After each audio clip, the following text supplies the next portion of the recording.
తారా ఒకసారి తప్పకుండా మేడం. ఇది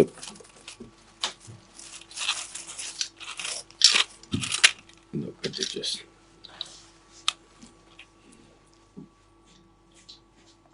చాలా వెయిట్ ఉంటదేమో అనుకున్నానండి. ఉంటుంది, చాలానే ఉంటుంది మేడం. అసలు ఈ చేత ఇవన్నీ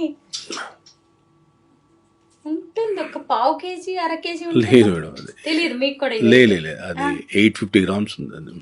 850 grams అంటే దాదాపు కేజీ వరకు, దగ్గర దగ్గర కేజీ వరకు ఉంటుంది అనుకోవచ్చు. ఈ డిజైన్స్ మీరు సెలెక్ట్ చేసుకుంటారా? ఇది ఫస్ట్ పెద్దది మీ దగ్గర ఉన్న పెద్ద ఆభరణం. ఇంకా ఉన్నాయి ఎంతకంటే పెద్దవి చెప్పడానికి ఆలోచిస్తున్నారు విజయ్ గారు. ఇంకొకటి చూస్తానండి, ఎందుకంటే నిజంగా నేను ఎప్పుడు ఇంత పెద్ద ఆభరణాలని పట్టుకోలేదు, చూడాలి అనుకోలేదు.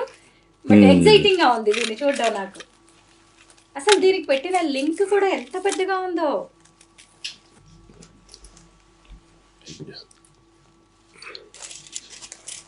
అదొక లాకెటే 5 తులాస్ ఉందండి. అది ఇది ఒక్క లాకెట్ 5 తులాస్ ఉందంట. చూడండి, చూడ్డానికి ఇవన్నీ పెద్ద చైన్స్ పలుపుల్లాగా ఉన్నాయి, కానీ పలుపు తాళ్ళు అంటారు కదా, గట్టివి పెద్దవి పేంతారు, కానీ డిజైన్స్ వేరుగా ఉన్నాయి దగ్గర నుంచి చూస్తుంటే.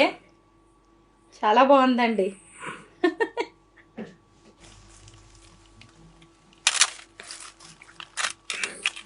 ఎన్ని ఉన్నాయండి మొత్తం? 1 2 3 4. మరి ఇంకా నాకు అవే పెద్దవి 4 కనిపిస్తున్నాయి. 2 ఏమో రుద్రాక్షలు. రుద్రాక్షలు నాకు బాగా నచ్చేసాయి. ఏమంటారు ఈ గొలుసుల్ని? ప్రత్యేకంగా వాటికి ఏమైనా పేర్లు ఉన్నాయా అండి? పేర్లు అంటూ అంటే మామూలుగా జ్యువెలరీ షాప్ లో ఇలా చూసి సెలెక్ట్ చేసేసుకుంటారా మీరు? జస్ట్ ఒకవేళ స్మాల్ సైజ్ ఉన్నా దాన్ని మనం ఈ సైజ్ చేయమని చెప్పేసి, మనకు కావాల్సిన సైజ్ చేయమని చెప్పేసి. ఆ పెద్ద హారం ఎప్పుడు చేయించారు? ఇది చూడడం 1.5 years బ్యాక్. అసలు ఫస్ట్ చేయించింది ఏంటంటే అందులో ఉన్న గొలుసుల్లో? ఫస్ట్ చేయించింది ఇంట్లోనే ఉందండి.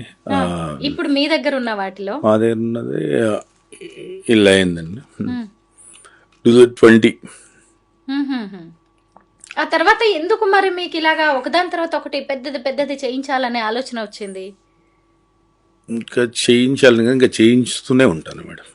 అంటే ఎందుకు? ఇప్పుడు మామూలుగా బంగారాన్ని మనం ఒక ఆస్తిలా చూసుకుంటాం, ఎప్పుడైనా అవసరానికి ఉపయోగపడుతుందని కూడా కొంతమంది ఆభరణాలు చేయించుకొని పెట్టుకుంటారు కదా. ఖచ్చితంగా నా ఆలోచన అంతే. అంతేనా? నాకు ఎమర్జెన్సీ ఉన్నప్పుడు నేను ఖచ్చితంగా బ్యాంక్